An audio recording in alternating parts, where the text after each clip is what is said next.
तो आज क्या पढ़ना है?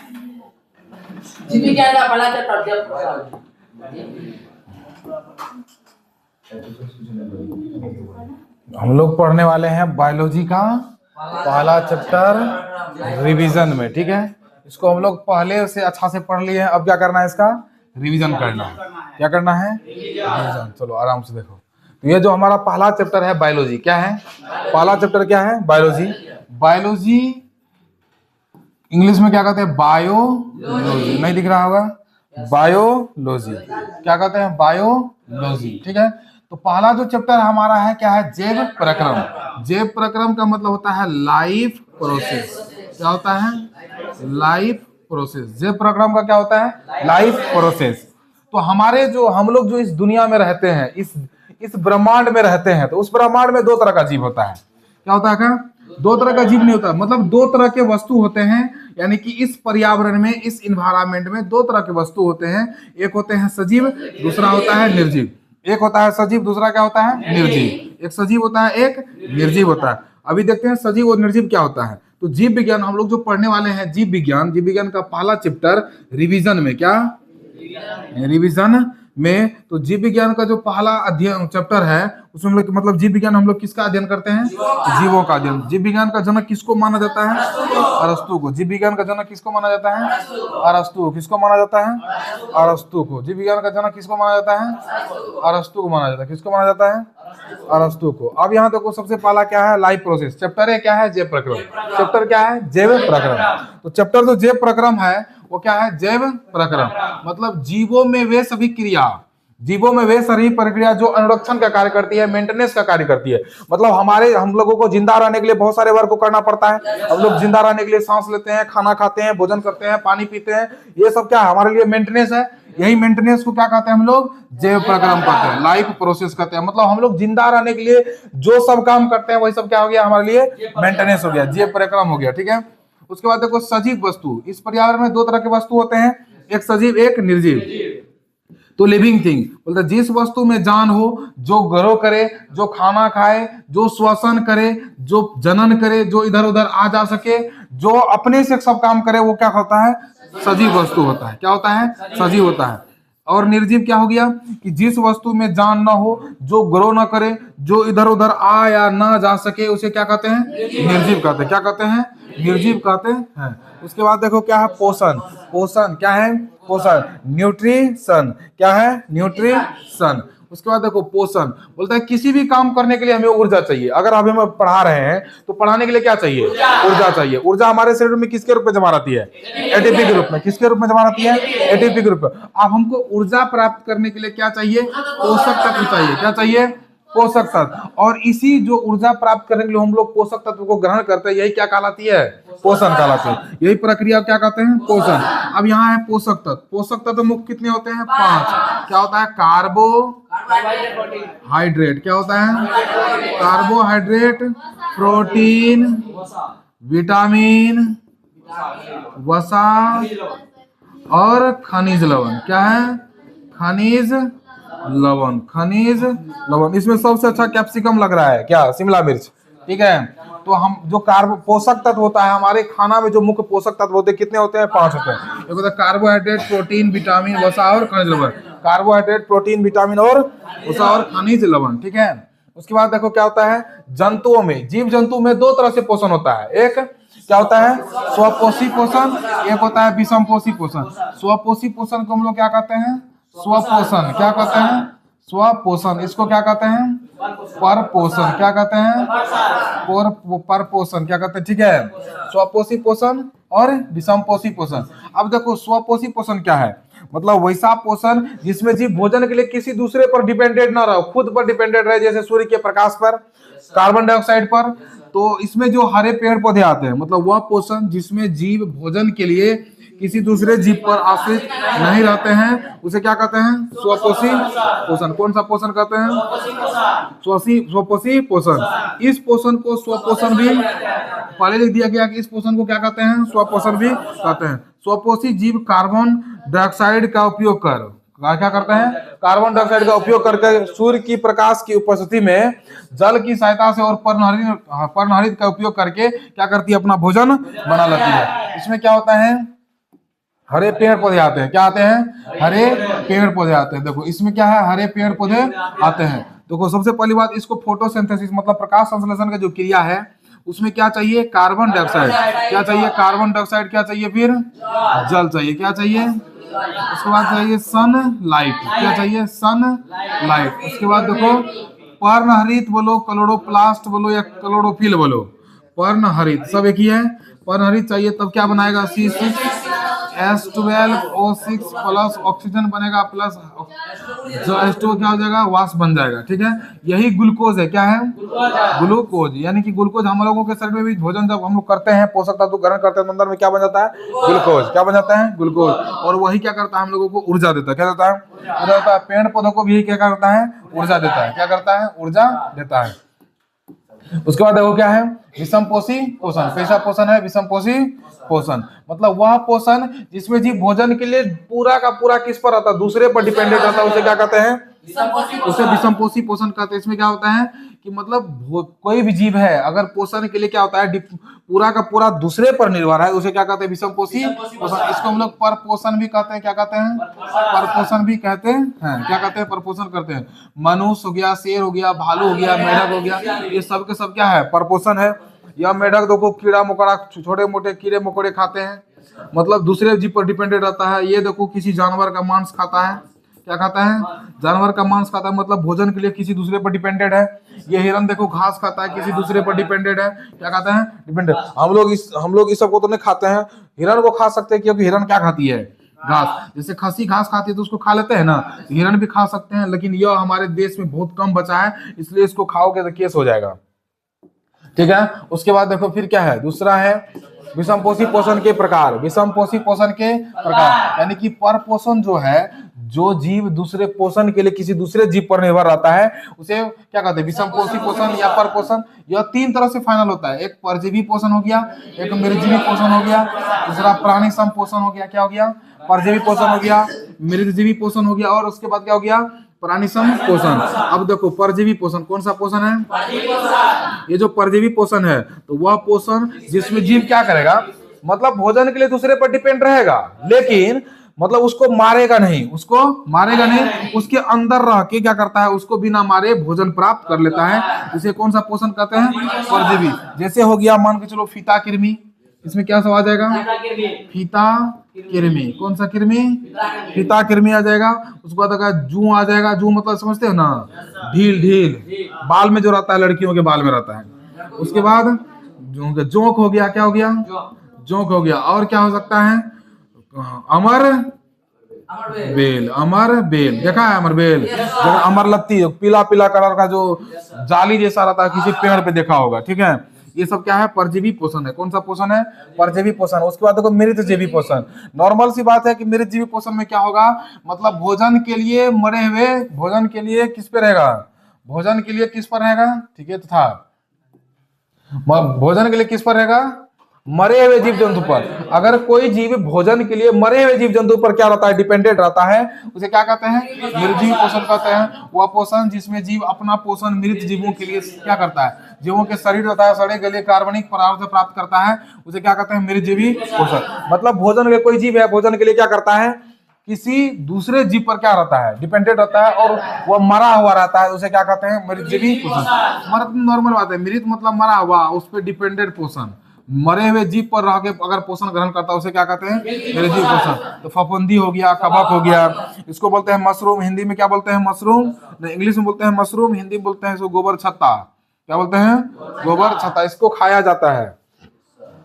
उसके बाद देखो यहाँ फिर क्या है, उसके बाद है प्राणी सम पोषण। प्राणी सम पोषण, इसमें हम लोग आते हैं, मतलब क्या करता है, पूरा भोजन को ग्रहण कर लेता है और अंदर में पाचन होता है। प्राणी सम पोषण भोजन पोषण, वह देखो वह पोषण जिसमें जीव संपूर्ण भोज पदार्थ को अंतर ग्रहण करता है तथा उसका पाचन शरीर के अंदर करता है, उसे क्या कहते हैं, प्राणी सम पोषण। अमीबा हो गया, मानव हो गया। मतलब प्राणी सम पोषण क्या हो गया कि पूरा भोजन को क्या कर लेगा, अंतर ग्रहण कर लेगा, फिर उसका क्या करेगा, पाचन करेगा, तो वही क्या होता है, प्राणी सम पोषण। वो समझ में आ गया। जैसे अमीबा, अमीबा क्या करेगा, भोजन का पूरा अंतर ग्रहण कर लेगा कुटपाद के द्वारा, भोजन का अंदर क्या करेगा, ग्रहण करेगा। मतलब इसमें जो होता है यह कोशिकीय जीव है। कैसा जीव है अमीबा, एक कोशिकीय जीव है। ये जो एक कोशिकीय जीव है, इसके कारण यह करता क्या है कि इसके अंदर में जितना भी भोजन ग्रहण किया, कहीं से भोजन करेगा कहीं निकाल देगा। इसके लिए कोई खास इसमें पार्ट्स नहीं है। जैसे हम लोगों में मुखवास से लेके आहार नाल पूरा सिस्टम है, मलद्वार से मलाशय तक ये सब क्या होता है, हम लोगों में सिस्टम है। लेकिन इसमें ऐसा नहीं है, किधरों से खाएगा किधरों से, हाँ मतलब कहीं से अवशोषण करेगा कहीं से उत्सर्जन कर देगा। ठीक है, यह भोजन को क्या करता है, पूरा अंतर ग्रहण करके अंदर में पाचन करके फिर बहिष्करण करता है। ठीक है, तो उसी प्रकार हम लोग भी क्या करते हैं, भोजन को पूरा खा लेते हैं, अंदर में पाचन अवशोषण होकर फिर बाहर उत्सर्जन हो जाता है। ठीक है, अमीबा क्या है, एक प्राणी समपोषी जीव है। अमीबा क्या है, एक प्राणी समपोषी जीव है, याद रहेगा। अमीबा क्या है, एक प्राणी समपोषी जीव है। यह एक कोशिकीय तथा अनिश्चित आकार का होता है, इसका कोई आकार नहीं होता है। यह गोबर का चोट है, कहीं गिरा दो, हाँ ये किसी कोई भी आकार का बना दो ये बनेगा, कोई भी आकार का बना दो, चाहे तुम जिस आकार का बनाओगे उसी आकार में चलेगा। ऐसे ऐसे कर दो, ऐसे कर दो, ये अमीबा हो गया, ये निकला हुआ कुटपाद हो जाएगा। क्या हो जाएगा, कुटपाद हो जाएगा। ठीक है, उसके बाद देखो फिर क्या है, अमीबा में पोषण, अंतर्ग्रहण, पाचन तथा बहिष्करण प्रक्रियाओं द्वारा क्या होता है, बहिष्करण प्रक्रिया द्वारा होता है। अमीबा में जो पोषण होता है वो अंतर्ग्रहण, पाचन तथा बहिष्करण प्रक्रियाओं द्वारा होता है। अमीबा में जो पोषण होता है कैसे होता है, वो सबसे पहले अंतर्ग्रहण, भोजन को अंतर करता है, फिर पाचन करता है, फिर उसको बाहर निकाल देता है। इस प्रकार से अमीबा में क्या होता है, पोषण होता है। उसके बाद देखो फिर क्या है, एक अन्य प्राणी संभोजी एक कोशिकीय जीव पैरामीशियम है। क्या है, इसी प्रकार का एक पैरामीशियम भी है, वो अमीबा के भांति क्या है, जैसा अमीबा में ऐसा अमीबा का लक्षण है उसका भी लक्षण क्या होता है, इसी प्रकार से होता है। वह मृदुजलीय क्या है, प्रोटोजोआ है।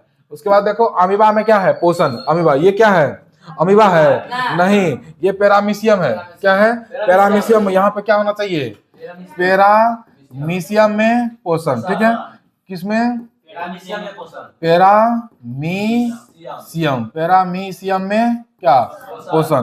बोलता है कि क्या है, यहाँ देखो पैरामीशियम है, ये जो इसका क्या है, सीलिया है। क्या है, इसका क्या है, सीलिया। यह मतलब हिलते रहता है, क्या रहता है, हिलते रहता है। उसके बाद देखो इसके अंदर में, यहाँ बाहर में, यहाँ क्या होगा, भोजन के कण, क्या हो जाएगा, भोजन के कण, भोजन के कण, भोजन के कण। उसके बाद देखो ये भोजन का क्या है, राजधानी है, भोजन का राजधानी का निर्माण। हाँ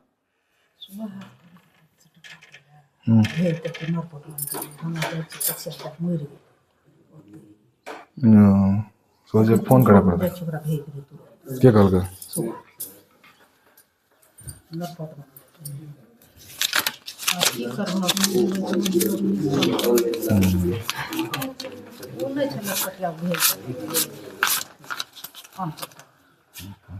पूरे भरोसा दे दिलियो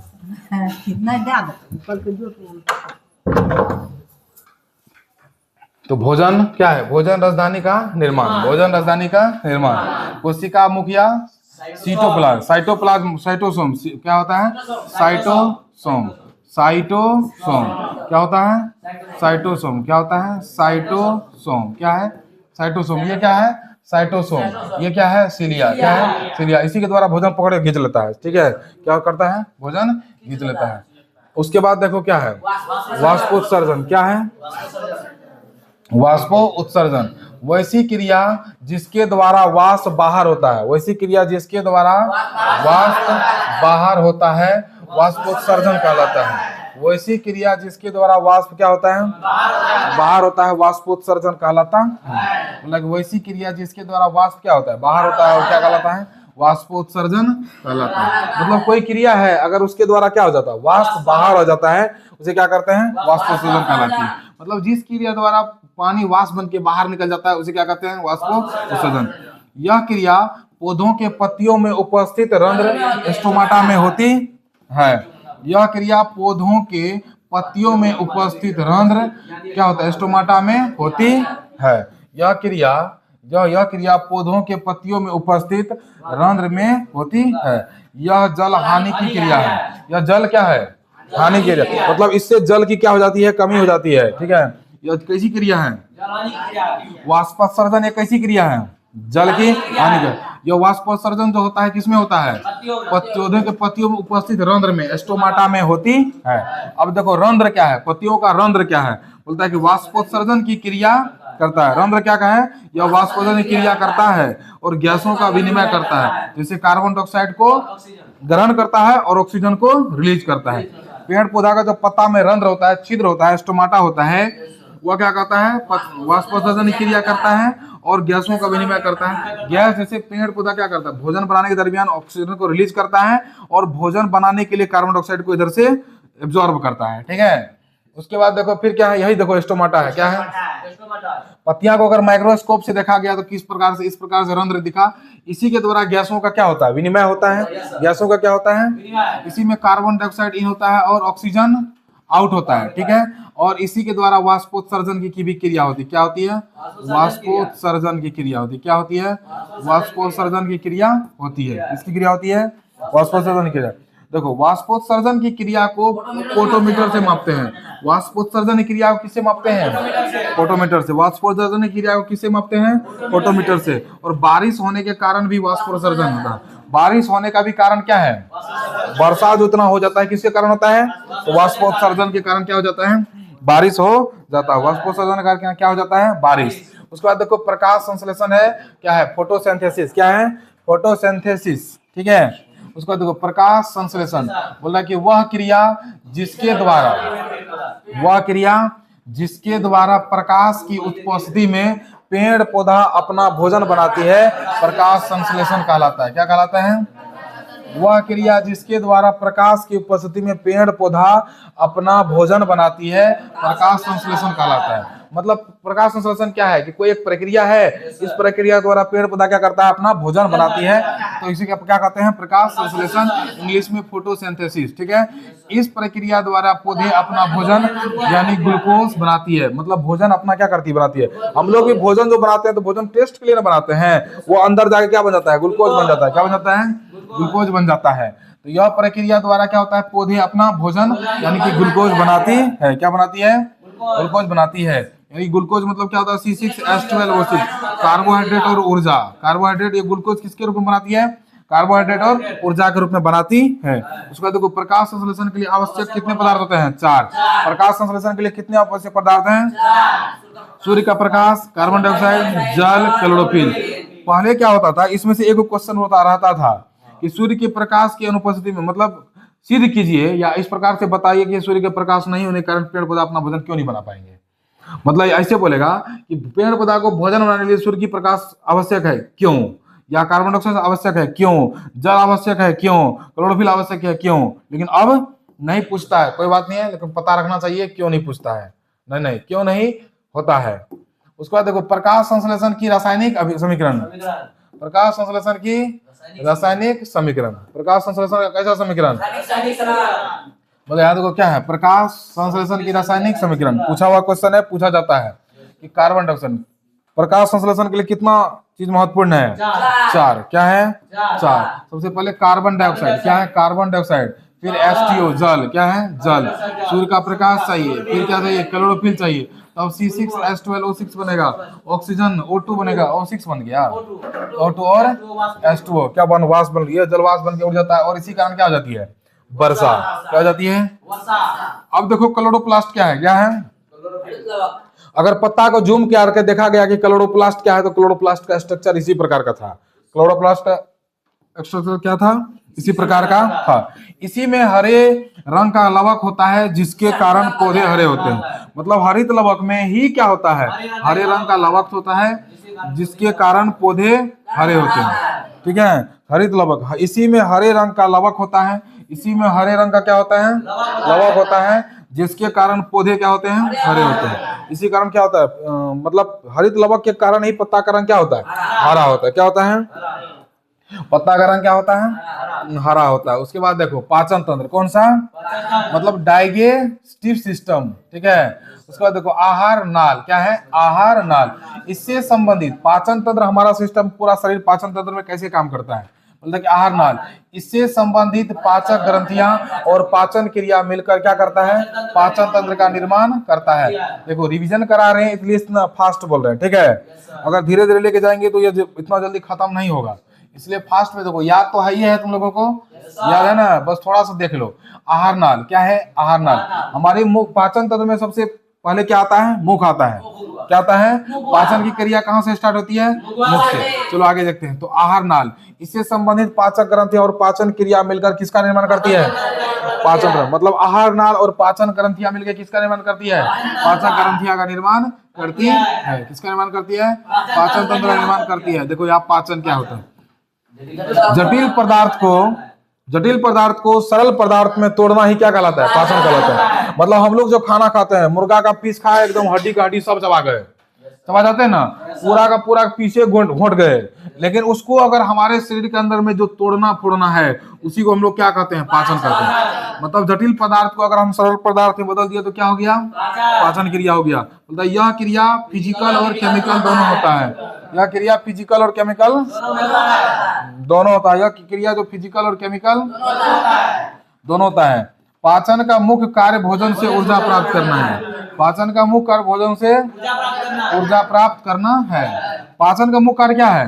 जैसे कि मतलब हम लोग तोड़ी पेड़ाने जाते हैं ना, तो जब तोड़ी पेड़ा, सरसों यानी कि सरसों जब पेड़ाते हैं तो उसमें क्या होता है? उसका मेन काम क्या है? उससे तेल निकालना। उसको मशीन में डाल देते हैं, तेल निकाल लेते हैं, खल्ली को छोड़ देते हैं। उसी प्रकार हम लोग भोजन करते हैं तो उससे मुख्य ऊर्जा कौन निकाल लेता है? पाचन क्रिया द्वारा वो निकाल लेता है, बाकी सिटी पिटी को उत्सर्जन के रास्ते बाहर कर देता है। पाचन देखो, पाचन में कार्बोहाइड्रेट, प्रोटीन, फैट का पाचन होता है, जल, खनिज लवण, विटामिन का नहीं होता है। याद रहेगा, पूछता है क्वेश्चन कि पाचन में किस क्रिया का, किस चीज का पाचन नहीं होता है? तो जल का, खनिज लवण का, विटामिन का नहीं होता है। बाकी कार्बोहाइड्रेट, प्रोटीन और फैट का पाचन होगा, सबका एक पाचन होता है। उसके बाद देखो फिर क्या है? आहार नाल। क्या है? आहार नाल। ये जो आहार नाल है क्या है? आहार नाल। बोलते आहार नाल की लंबाई 32 फीट यानी 8 से 10 मीटर होता है। आहार नाल की लंबाई कितनी होती है? 32। हाँ, आहार नाल की लंबाई 32 फीट यानी 8 से 10 मीटर तक होती है। आहार नाल की लंबाई 32 फीट यानी 8 से 10 मीटर होती है। आहार नाल की लंबाई 32 फीट यानी कि 8 से 10 मीटर होती है। यह मुख गुहा से शुरू होकर मलद्वार तक फैली होती है। यह मुख गुहा से शुरू होकर कहां तक फैली होती है? यहाँ देखो, ये मुख गुहा है, यहाँ से शुरू होकर यही आहार नाल है। क्या है? यह आहार नाल है। ये पूरा सिस्टम कहाँ तक? मलद्वार तक। यहाँ तक, कहाँ तक? मलद्वार तक क्या हो जाती है? निकल जाती है। यहाँ देख रहे हो, यहाँ कलरफुल है, यहाँ एकदम नॉर्मल है, देख सकते हो तुम लोग। यही क्या है? आहार नाल है। इसी की लंबाई कितनी होती है? 32 फीट। 32 फीट और 8 से 10 मीटर। याद रहेगा, आहार नाल की लंबाई 32 फीट यानी कि 8 से 10 मीटर होती है। यह मुख गुहा से शुरू होकर, मतलब हमारे मुंह से सोकर पिछवाड़े तक यानी कि मलद्वार तक जाती है। ठीक है। उसके बाद देखो इधर, मुख गुहा। कौन सा गुहा है? मुख गुहा। कौन सा गुहा? मुख गुहा। कौन सा गुहा? यह आहार नाल का सबसे पहला भाग है। मुख गुहा आहार नाल का क्या है? बोलेगा आहार नाल का सबसे पहला भाग। आहार नाल का सबसे पहला भाग मुख गुहा। मुख गुहा को बंद करने के लिए जो मांसल होंठ होते हैं, जिसपे लड़कियां लोग खूब लिपस्टिक घोंसती है, बताओ, देखो इस पे अंधुन रंग लेती है। क्या लेती है? हाँ, बोला कि लड़कियों के होंठ लाल क्यों होते हैं? किसके कारण? नहीं, कहा लड़कियों के जो बाल होते हैं वो लड़कों को फंसाने के जाल होते हैं। खून पी लेते हैं लड़कों का सारा, इसलिए इसके होंठ क्या होते हैं? लाल होते हैं। ये सब गलत बात है, ऐसा नहीं होता है। वो लिपस्टिक से लाल होता है। यह ऊपरी और निचली जबड़े से घिरा होता है। जो हमारा मुख गुहा है, इसको बंद करने के लिए दो मांसल होने में, तो भरना मुंह खुले तो कीड़ो मकोड़ो घुस जाती है। ठीक है, आप ऐसे रहेगा, कुछ घुस जाती है, कुछ घुस जाती जल्द अंदर। सबका पाचन होतो, यहाँ पे सबका क्या होतो?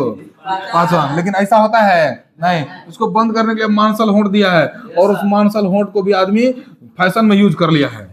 क्या? फैशन में यूज कर लिया है। या ऊपरी और निचली जबड़े से घिरा होता है। ये जबड़ा होता है, ये जबड़ा जिसमें ये इनामेल होता है और दांत उसमें लगा रहता है, इसी को क्या कहते हैं? जबड़ा कहते हैं। क्या कहते हैं? जबड़ा। इसमें एक जीभ और दांत होते हैं। इसमें जीभ और क्या होते हैं? इसमें एक जीभ और 32 दांत होते हैं। कितने दांत होते हैं? कितने दांत होते हैं? 32 दांत। जीभ के ऊपरी सतह पर कई छोटे छोटे अंकुर होते हैं। जीभ क्या होते हैं? जीभ के ऊपर, जीभ की इस जीभ है ना, इसमें छोटा छोटा अंकुर होता है। क्या होता है? अंकुर होता है, जिसको हम लोग क्या कहते हैं?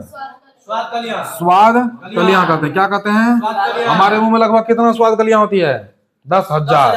कितना होता है? जीव के ऊपरी सतह पर कई छोटे छोटे अंकुर होते हैं जिन्हें क्या कहते हैं? स्वाद कलियां कहते हैं। क्या कहते हैं? स्वाद कलियां कहते हैं। क्या कहते हैं? स्वाद कलियां। अब यहाँ देखो दांत है, क्या है? दांत। क्या है? दांत। तो दांत का मसूड़े में धंसा भाग जड़ तथा मसूड़े के ऊपरी भाग शिखर या सिर कहलाता है। जो दांत होता है, दांत का जबड़ा में जो धंसल भाग है क्या कहलाएगा? जड़। और दांत का ऊपरा भाग शिखर या सिर कहलाता है। ठीक है, तो मसूड़े में क्या रहता है? मसूड़े के ऊपरी भाग शिखर या सिर कहलाता है। ठीक है, और जब धंसा रहता है तो उसको क्या कहते हैं? जड़। बोलता है जड़ तथा शिखर के बीच का भाग ग्रीवा या गर्दन कहलाता है। जड़ तथा शिखर के बीच ग्रीवा या क्या कहलाता है? गर्दन। जो जड़ और दांत, जो जड़ और गर्दन, जड़ और शिखर के बीच का जो भाग है ना, उसको क्या कहेंगे? ग्रीवा या क्या कहेंगे? गर्दन कहेंगे। प्रत्येक दांत के भीतर एक मज्जा गुहा होती है जिसके इसके ऊपर क्या होता है? दंतास्थि या डेंटाइन होता है। क्या होता है? प्रत्येक दांत जो है ना, हर एक दांत के भीतर, दांत के अंदर क्या होता है? मज्जा गुहा होता है। क्या होता है? इसके ऊपर दंतास्थि या डेंटाइन होती है। इसके ऊपर दंतास्थि या क्या होता है? डेंटाइन होता है। डेंटाइन के ऊपर इनामेल की कड़ी परत होती है। डेंटाइन के ऊपर इनामेल की कड़ी परत होती है जो दांत को सुरक्षा देती है। जो दांत को क्या देती है? सुरक्षा देती है। दांत 4 प्रकार के होते हैं। अब डेंटाइन के ऊपर क्या होता है? इनामेल की कड़ी परत होती है जो दांत को क्या करती है? सुरक्षा देती है। दांत 4 प्रकार के होते हैं। कर्तनक इंसिजर, भेदक कैनिन, अग्रचवर्णक प्रेमोलर, चवर्णक मोलर। ठीक है, मतलब दांत कितने प्रकार के होते हैं? 4। कृतक, कर्तनक, भेदक, अग्रचवर्णक और चवर्णक। याद रहेगा, कृतक, भेदक, अग्रचवर्णक, क्या है? कर्तनक, भेदक, अग्रचवर्णक और चवर्णक। ठीक है, उसके बाद देखो क्या है? मुख गुहा। मुख गुहा में 3 जोड़ी लार ग्रंथियां पाई जाती है। हमारे मुख अंदर में कितना जोड़ी लार ग्रंथियां पाई जाती है? और कम से कम एक दिन में कितना लार क्या होता है? स्रावित होता है? कितना लीटर? 1.5 लीटर। हाँ, उसके बाद देखो मुख गुहा में 3 जोड़ी लार ग्रंथियां पाई जाती है। जैसे पेरोटिड, यह सांप में जहर का काम करती है। मतलब हमारे मुख गुहा में जो 3 जोड़ी लार ग्रंथियां पाई जाती है उसमें पहला है पेरोटिड। क्या है? पेरोटिड। यह पेरोटिड जो है क्या है? लार ग्रंथियां हैं। यह सांप में जहर का काम करती है। सांप में क्या होती है? सबसे जहरीला सांप किंग कोबरा। किंग कोबरा गांव घर में कॉमन कहे छे। उसके बाद देखो सबलिंगुअल। क्या है? सबलिंगुअल। उसके बाद सबमैंडिबुलर। क्या है? सबमैंडिबुलर। ठीक है, उसके बाद देखो ग्रासनी। क्या है? ग्रासनी। ग्रासनी क्या है? यह मुख गुहा का पिछला भाग ग्रासनी कहलाता है। मुख जो हमारा मुख है ना, मुख गुहा, उसका जो पिछला भाग है, ये वाला भाग क्या कहलाएगा? ग्रासनी कहलाता है। इसमें कितने छिद्र होते हैं? इसमें 2 छिद्र होते हैं। इसमें कितने छिद्र होते हैं? जो एक होता है निगल द्वार, दूसरा क्या होता है? कर्ण द्वार। इसमें एक होता है निगल द्वार, दूसरा क्या होता है? कर्ण द्वार। अब देखो इसमें है क्या? एपिग्लोटिस। अब देखो मुख गुहा का पिछला भाग ग्रासनी कहलाया, मुख गुहा का पिछला भाग ग्रासनी कहलाया। इसमें 2 छिद्र होते हैं, एक निगल द्वार, एक कर्ण द्वार। ग्रासनी में कितना छिद्र होता है? 2। एक निगल द्वार, एक कर्ण द्वार। एक निगल द्वार, एक कर्ण द्वार। एक निगल द्वार, एक कर्ण द्वार। उसके बाद देखो एपिग्लोटिस है। कौन सा? यह कर्ण द्वार के आगे एक पट्टी जैसी रचना होती है। अब एपिग्लोटिस क्या है? तो यह कर्ण द्वार के आगे यह क्या है? एक पट्टी जैसी रचना है। एक पट्टी जैसी रचना है। नोट यहाँ देखना है कि मनुष्य में, किसमें? मनुष्य में 1.5 लीटर लार प्रतिदिन बनता है। मनुष्य में कितना लार प्रतिदिन बनता है? 1.5 लीटर लार प्रतिदिन बनता है। लार में 4 प्रकार के एंजाइम पाया जाता है। लार में कितना प्रकार का एंजाइम पाया जाता है? 4 प्रकार का। जैसे लाइसोजाइम, कीटाणु, जीवाणु, टाइलिन, डाइस्टेज, म्यूकस, ये सब क्या है? ये टाइलिन और डाइस्टेज जो है ये स्टार्च का पाचन करता है। किसका पाचन करता है? और म्यूकस है भोजन को चिपचिपा बनाता है। भोजन को क्या करता है? हमारे मुंह में जैसे रोटी लेते हैं और उसको क्या करते हैं? कभी 10-20 को बिस्कुट खा लेना, मुंह सूख जाएगा, पानी पीना पड़ेगा क्योंकि सब लार समेट के खत्म कर दिया है। अब बिस्कुट घोटले में जाएगा, पानी पियो तब जाएगा। होता है ना ऐसा? एक दिन 10-20 को बिस्कुट खा लिए जल्दी में, घोटाइए ना रहा था, तब पानी पी के ठेले उधर से जो। ठीक है, उसके बाद देखो भोजन मुंह से क्या होता है? भोजन मुंह में, यार ध्यान रखना कि मतलब लार में जो 4 प्रकार का एंजाइम होता है। सबसे पहला लाइसो क्या है? लाइसोजाइम जो क्या है? कीटाणु जीवाणु को क्या करता है? खत्म करता है। उसको टाइलिन स्टार्च का पाचन करता है। डाइस्टेज स्टार्च का पाचन करता है। म्यूकस भोजन को चिपचिपा बनाता है। उसके बाद देखो क्या है? भोजन मुंह में बोलस, आमाशय में काइल तथा लेटरिंग में काइल कहलाता है। जब हम लोग खाना को मुंह में रखते हैं तो बोलस, पेट में जाता है आमाशय में जाता है काइम, तथा लेटरिन के रूप में काइल कहलाता है। ठीक है, उसके बाद लेटरिन क्या है, लेटरिन समझते हो ना, हाँ, लेटरिन जो है बिलिरुबिन के कारण क्या होता है, पीला होता है। लेटरिन किसके कारण पीला होता है, बिलिरुबिन के कारण पीला होता है। लेटरिन किसके कारण पीला होता है, बिलिरुबिन के कारण पीला होता है। यह कंठ द्वार को ढकने क्या करती है, ढकने का काम करती है। हाँ, यह कंठ द्वार क्या करती है, ढकने का काम करती है, जिससे भोजन श्वास नली में नहीं जाए। यह काम करती है, हाँ, कंठ द्वार को ढकने काम करती है, जिससे भोजन श्वास नली में नहीं जाए। कभी कभी मिस हो जाता है ढकने में तो सड़क जाते हैं, नाक से भात तात निकल जैसे, ठीक है, बड़ी लहरता है। लेकिन ग्रास नली, मुख गुहा से लार सना भोजन। अब हम लोग मुंह में दे दिया धून लहर पंच के पूरा गीला तीला क्या दिलिए, थूक एक दिन खाना खा रहा है उसको उगल देना, फिर खाना, बाप रे हालत खराब। ऐसा नहीं कर सकते हैं, कर सकते हैं लेकिन करने के बाद फिर खेले ना जाएगा ना, तो उसमें सब लार मिल गया है। मुख गुहा में लार से सना भोजन निगल द्वार के द्वारा ग्रासनली में क्या होता है, पहुंचता है।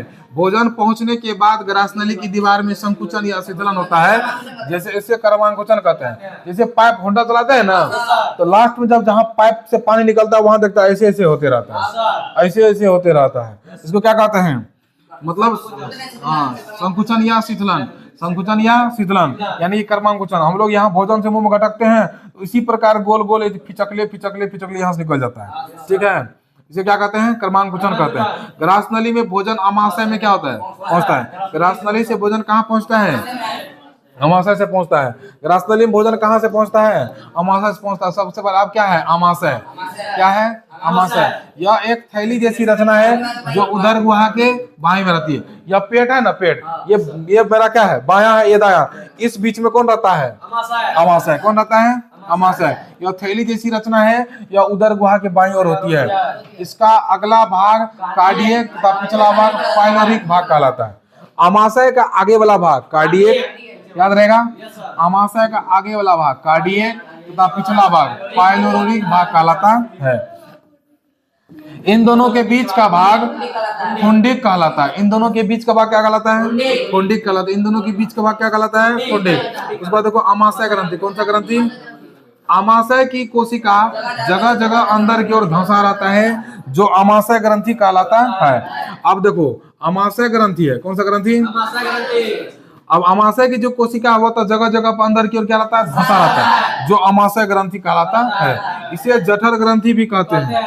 अमाशय ग्रंथि को क्या कहते हैं, जठर ग्रंथि भी कहते हैं। यह ग्रंथि कोशिका 3 प्रकार की होती है। यह ग्रंथि का कोशिका जो होता है कितने प्रकार का होता है, 3 प्रकार का होता है। यह ग्रंथि का कोशिका कितने प्रकार का होता है, 3 प्रकार का। उसके बाद देखो क्या है, श्लेष्मा या म्यूकस, श्लेष्मा या म्यूकस कोशिका। दूसरा भित्तीय या अम्लजन कोशिका, भित्तीय या अम्लजन कोशिका। उसके बाद देखो मुख या जैमोजिन कोशिका, मुख या जैमोजिन कोशिका। इन तीनों कोशिकाओं से स्रावित रस जठर रस कहलाता है। अब इस तीनों से जो रस निकलेगा ना, उसको कौन सा रस कहेंगे, जठर रस कहेंगे। ठीक है, उसके बाद देखो अमाशय में होने वाला, हेलो, अमाशय में होने वाला घाव जो है, जो अमाशय में, अमाशय ग्रंथि समझ में आ गया, उसमें 3 तरह का कोशिका होता था। उसके बाद देखो अमाशय में जो होने वाला क्या है, घाव है, वो पेप्टिक अल्सर कहलाता है। क्या कहलाएगा, अमाशय में जो घाव है उसको क्या कहेंगे, पेप्टिक अल्सर। अमाशय में जो घाव होगा उसे कौन सा अल्सर क्या कहेंगे, पेप्टिक अल्सर। अब यहाँ देखो इसमें प्रोटीन के साथ साथ वसा का आंतरिक पाचन गैस्ट्रिक लाइपेज द्वारा होता है। मतलब जो प्रोटीन का पाचन होता है वो किसमें होता है, अमाशय में। अमाशय में प्रोटीन के साथ साथ वसा का भी आंतरिक पाचन होता है, किसके द्वारा, तो गैस्ट्रिक लाइपेज के द्वारा। किसके द्वारा, गैस्ट्रिक लाइपेज के द्वारा। उसके बाद देखो छोटी आंत, कौन सा आंत है, छोटी आंत आहार नाल का सबसे बड़ा भाग है। बोले आहार नाल का सबसे बड़ा भाग, आहार नाल का सबसे बड़ा भाग, आहार नाल का सबसे बड़ा भाग, आहार नाल का सबसे बड़ा भाग। यह बेलनाकार क्या है, रचना है। यह बेलनाकार रचना है। यह क्या है, बेलनाकार रचना है। उसके बाद देखो क्या है, हाँ, इससे इसमें पाचन की क्रिया पूर्ण होती है। ध्यान रहे, छोटी आंत में क्या होती है, पाचन की क्रिया। आहार नाल का सबसे बड़ा भाग, छोटी आंत में क्या होती है, पाचन की क्रिया पूर्ण होती है। मनुष्य में इसकी लंबाई लगभग 6 मीटर तथा 2.5 मीटर चौड़ा होता है। मनुष्य में जो छोटी आंत की लंबाई है वह लंबाई 6 मीटर, चौड़ाई 2.5 मीटर होती है। शाकाहारी में इसकी लंबाई अधिक और मांसाहारी में इसकी लंबाई कम होती है। शाकाहारी में इसकी लंबाई अधिक और मांसाहारी में इसकी लंबाई क्या होती है? कम होती है। मतलब शाकाहारी में क्या होता है, मतलब मनुष्य में ठीक है, शाकाहारी मतलब वैसे जीव जो कभी मीट मछली खाता ही नहीं है, जैसे मतलब हो गया, मान लो कि हिरन हो गया, बकरी हो गया, गाय हो गया, ये सब शाकाहारी जीव है ना। तो शाकाहारी जीव में इसकी लंबाई अधिक होती है और मांसाहारी में इसकी लंबाई क्या होती है? कम होती है। क्या होती है? कम होती है। उसके बाद देखो यहाँ क्या है, छोटी आंत 3 भागों में बटा होता है। छोटी आंत कितने भागों में बटा होता है? 3 भागों में। एक होता है ग्रानी, जेजुनम और इलियम। छोटी आंत कितने भागों में बटा है? छोटी आंत कितने भागों में बटा है? एक ग्रानी, जेजुनम, इलियम। ग्रानी, जेजुनम क्या है? यह मध्य भाग है। और इलियम क्या होता है? सबसे अधिक भाग है। ये क्या है? इलियम जो है पूरा, मतलब जो छोटी आंत का सबसे बड़ा भाग क्या कहलाता है? इलियम। छोटी आंत का सबसे बड़ा भाग इलियम। ग्रानी में 2 नलिकाएं खुलती है, एक अग्नाशय वाहिनी और दूसरा मूलपित्त वाहिनी। एक अग्नाशय वाहिनी, दूसरा मूलपित्त वाहिनी। छोटी आंत में भोजन का पाचन यकृत से पित्त। छोटी आंत में जो भोजन का पाचन होता है वह यकृत से पित्त, अग्नाशय से अग्नाशय रस तथा आंत ग्रंथियों से आंत रस या सक्कस एंट्रिकस के द्वारा होता है। छोटी आंत में भोजन का पाचन कैसे होता है? हाँ, तो यकृत से क्या? पीत रस, यकृत से पीत रस, अग्नाशय से अग्नाशय रस और आंत ग्रंथियों से आंत रस, सक्कस एंट्रिकस के द्वारा होता है। उसके बाद देखो ये यकृत है, लीवर, इसको क्या बोलते हैं? लीवर। यह शरीर की सबसे बड़ी ग्रंथि है। यह शरीर की क्या है? सबसे बड़ी ग्रंथि है। इसका भार लगभग क्या होता है? 1.5 kg होता है, यानी कि 1500 ग्राम होता है। यकृत शरीर की सबसे बड़ी ग्रंथि, आहार नाल का सबसे बड़ा भाग और शरीर की सबसे बड़ी ग्रंथि, इसका भार कितना होता है? 1.5। यही क्या है? 1.5 kg। इसका इससे पीत स्राव होता है। मतलब यकृत से क्या स्राव होता है? जो पित्ताशय से में जमा होती है। जो किस में जमा होती है? पित्ताशय में जमा होती है। यह अमाशय के नीचे ग्रहणी को घेरे एक पीले रंग की ग्रंथि है। यह अग्नाशय क्या है? अब यहाँ देखो, अग्नाशय है, कौन है? अग्नाशय। यह क्या है? लीवर है। यही क्या है? यकृत है। क्या है? यकृत। यहाँ देखो छोटका यकृत है। क्या है? छोटका। यहाँ देखो अग्नाशय है। अब अग्नाशय क्या है? यह अमाशय के नीचे ग्रहणी को घेरे एक पीले रंग की क्या है? ग्रंथि। एक पीले रंग की क्या है? ग्रंथि है। कितना, कौन सी रंग की ग्रंथि है? पीले रंग की ग्रंथि। कौन से रंग की ग्रंथि है? पीले रंग की ग्रंथि है। इसमें पतली नलिकाएं मिलकर अग्नाशय वाहिनी का निर्माण करती है। अग्नाशय में क्या करती है? पतली नलिका मिलकर किसका निर्माण करती है? अग्नाशय का निर्माण करती है। अग्नाशय रस से ट्रिप्सिन, एमाइलेज, लाइपेज, न्यूक्लियोपेज नामक एंजाइम क्या होता है। अग्नाशय में कौन कौन सा होता है रस? ट्रिप्सिन, एमाइलेज, लाइपेज, न्यूक्लियस नामक एंजाइम होता है। उसके बाद देखो बड़ी आंत, कौन सा आंत है? छोटी आंत के आगे बड़ी आंत में खुलती है। छोटी आंत आगे, जो छोटी आंत, ठीक है, छोटी आंत जो है वो आगे जाके किसमें खुलेगी? बड़ी आंत में। छोटी आंत किसमें होती है? छोटी आंत के बाद किसमें खुलता है? बड़ी आंत में। बड़ी आंत के 2 भाग होते हैं। बड़ी आंत 2 भागों में बटा होता है, एक कोलन तथा मलाशय या रेक्टम। मतलब जो बड़ी छोटी आंत है संपूर्ण पाचन हो गया, उसके बाद वो आगे जाके किसमें खुलेगा? बड़ी आंत में। बड़ी आंत में 2 भाग होता है, एक कोलन होता है, एक मलाशय या रेक्टम होता है। छोटी आंत और बड़ी आंत के जोड़ पर एक नली होती है जिसे सीकम कहलाती है। छोटी आंत और बड़ी आंत के जोड़ पर एक नली होती है जो क्या कहलाती है? सीकम कहलाती है। जो क्या कहलाती है? सीकम कहलाती है। कोलन 3 भागों में होता है। कोलन 3 भागों में बटा होता है। ऊपरीगामी कोलन, अनुप्रस्थ कोलन, कौन सा कोलन? और अधोगामी कोलन, कौन सा कोलन? अधोगामी कोलन। अधोगामी कोलन आगे रेक्टम में खुलती है। अधोगामी कोलन आगे किसमें खुलती है? रेक्टम में खुलती है और यही अंत में मलद्वार के द्वारा शरीर के बाहर खुलता है। अधोगामी कोलन आगे रेक्टम में खुलता है और यही अंत में मलद्वार के द्वारा शरीर के बाहर निकलता है। यही देखो मलद्वार के आगे क्या हो गया? शरीर से बाहर। यही देखो रेक्टम है। क्या है? रेक्टम है। क्या है? रेक्टम। यहाँ देखो लीवर है, ऊपर में क्या है? लीवर। यहाँ पे दिख रहा है क्या है? लीवर है। ये देखो ये क्या है? ये कलर कौन सा है? क्या है? लीवर है। स्टोमक है, पेट। पेट क्या है? ये पेनक्रियाज यही हो रहा है, देखो ठीक है। उसके बाद देखो ये क्या है? कॉलन है। ये क्या है? कॉलन है। क्या है? कॉलन। यही बाहर में देखो खुल गया। क्या हो गया? यहाँ पे देखो इलियम है। क्या है? इलियम। फिर इधर देखो बीच में क्या है? जेजुनम है। ये क्या है? ये सब क्या है? जेजुनम है। क्या है? जेजुनम है। चलो हटाओ इसको, खत्म। हाँ, तो आज के लिए बस इतना। बड़ी जल्दी लपेट नहीं दे रहे हैं। 40 मिनट।